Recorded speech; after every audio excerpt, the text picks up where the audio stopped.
шаардан типа городской болуп, ухи болуп, тоого келип эс аласыңар го, эки бутту малдар. Шаардан арак, пиво, кола, моланы алып атканда кыйын болуп аласыңар да кетип атканда эс алып бүткөндөн кийин ушул пакет-сакет, баклашкаларыңар жыйнап кетсеңер болбойбу же силерге малдарга мындай эле эч ким үйрөткөн эмеспи, билбейсиңерби? Кандай акмаксыңар силер, акмаксыңар, адам эмессиңер да. Саламатсыздарбы, урматтуу кыргыз элим, урматтуу кыргыз журтум.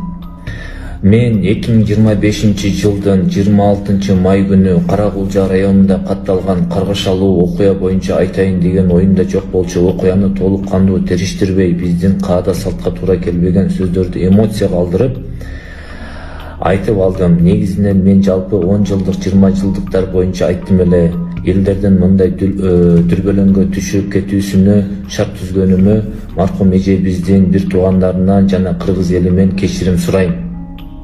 Дагы бир жолу кечирим сурайм. Мага ОШ, ОИИПтин жана өзгөн РИИПтин, МКАктын кызматкерлери тарабынан түшүндүрүү иштери жүргүзүлдү. Мындай окуялар өлкөбүздө катталбасын деп тиленем. Башка жарандарга да өзүмдүн оюмду жана сунушумду айткым келип турат. Окуяны толук териштирип жана так билбей туруп ар түрдүү видео кайрылуу, пост жана комментарий бербегиле деп кетет элем. Учурда ИИМдин кызматкерлери толук кандуу иш алып барып тергөө иштери жүрүп жатканын билдим. Тергөөнүн жыйынтыгы менен мыйзам чегинде чара көрүлгөнчө чындыкка дал келбеген сөздөрдү таратпай турууңуздарды суранамын, кыргыз элим, кыргыз журтум. Ассаламу алейкум, урматтуу кыргыз элим. Мен Кубанычбек кызы Кымбат. Көптөн бери сиздерден жардам сурап кайрылган себеби жол кырсыгына катталып 2 жыл мурун уулум Мухаммад башынан удар алып баса албай калган. Азыркы учурда башында аппараты менен баламдын басып кетүүсүнө жардамыңыздарды аябаңыздар. Баланын бир жери ооруса, эненин жүрөгү ооруйт экен.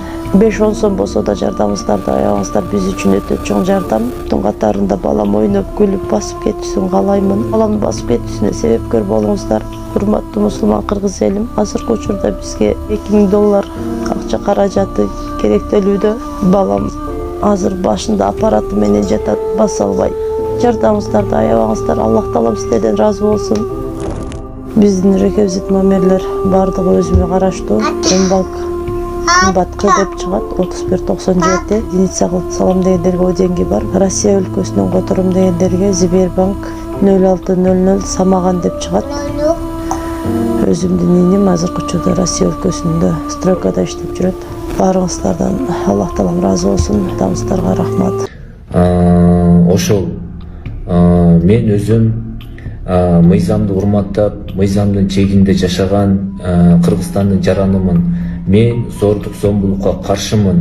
Ошол маркум раматтылык болуп кеткен апакебиздин артында 5 бала калды. Бардык жакындарына, 5 баласына көңүл айтам. Мыкаачылык менен өлтүргөн тиги өмүрлүк жолдошу мыйзамдын чегинде жазасын алсын деп мен суранамын, өтүнөмүн жана талап кылам. Менден өткөн болсо кыргыз журтун кечирип коесуздар. Ассаламу алейкум ва рахматуллахи ва баракатуху.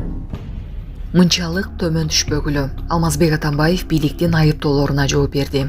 Мурдагы президент Алмазбек Атамбаев кой таш иши боюнча соттун өкүмү боюнча жана тарапташтарынын кармалышы боюнча билдирүү жазды. Анда ал бийликтин айыптоолору боюнча Гага сотуна чейин чыгууга даяр экенин айтты. Садыр Жапаров убактылуу өкмөт Бакиевдердин иши боюнча ачык соттук териштирүүдөн коркуп жатканын билдирди. Ал мени коррупциядан баштап адам өлтүрүүгө чейин дагы көптөгөн кылмыштарга айыптады. Ошондуктан мен бийликке конкреттүү кадамды сунуштайм. Рим статутун ратификациялап, башкы прокуратурага, Гагадагы эл аралык кылмыш сотуна кайрылууну сунуштайм.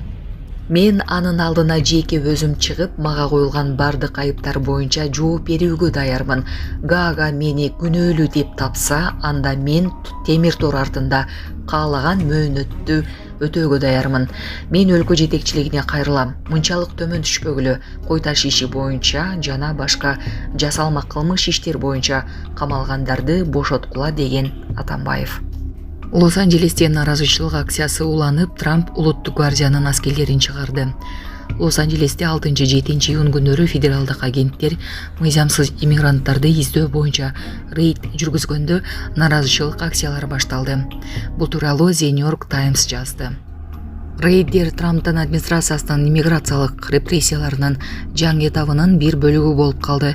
Чиновниктердин айтымында эми ондогон жылдар бою миллиондогон адамдардын чек арадан мыйзамсыз өтүүсүнүн негизги себебин жоюуга умтулушат. АКШнын иммиграциялык жана бажы полициясынын кызматкерлери 6 июнда Лос-Анджелесте 121 иммигрантты камакка алышты. АКШнын президенти Дональд Трамп 7 июнда өзгөчө чараларды көрүп, Калифорниядагы иммиграцияга каршы наразычылык акцияларын басуу үчүн улуттук гвардиянын 2000 аскерин жөнөткөн. Ак үйдүн басма сөз катчысы Каролин Левиттин айтымында президент Трамп федералдык укук коргоондарынын кызматкерлерине иммиграциялык агенттиктерге кол салган агрессивдүү топторго жооп катары аскерлерди чыгарууда. Индияда тек учак унаа жолуна конууга аргасыз болду. Индияда тек учак башкаруу системасындагы мүчүлүштүктөн улам унаа жолго авариялык конууга мажбур болду. NDTV телеканалы билдиргендей, кечээ 7 июнда Кедарнатхты көздөй бара жаткан тек учак техникалык мүчүлүштүккө учурагандыктан Уттараханд штатындагы унаа жолго конууга аргасыз болгон. Учактын ичиндеги 5 жүргүнчү жабыркаган эмес. Ал эми учкуч жеңил жаракат алган. Тек учак конуу учурунда куйрук ротору менен жолдо токтоп турган унаага зыян келтирген. Соц тармакта өрт өчүрүүгө шашкан кишинин жоругуна суктанышууда. Бишкектеги Киев көчөсүндөгү батирде өрт чыккан. Өмүрүн тобокелге салып жаткан көйлөрдөн бири өрттү өчүрүү үчүн балконго чыгып, өрттү өчүрүп күндүн баатыры болду.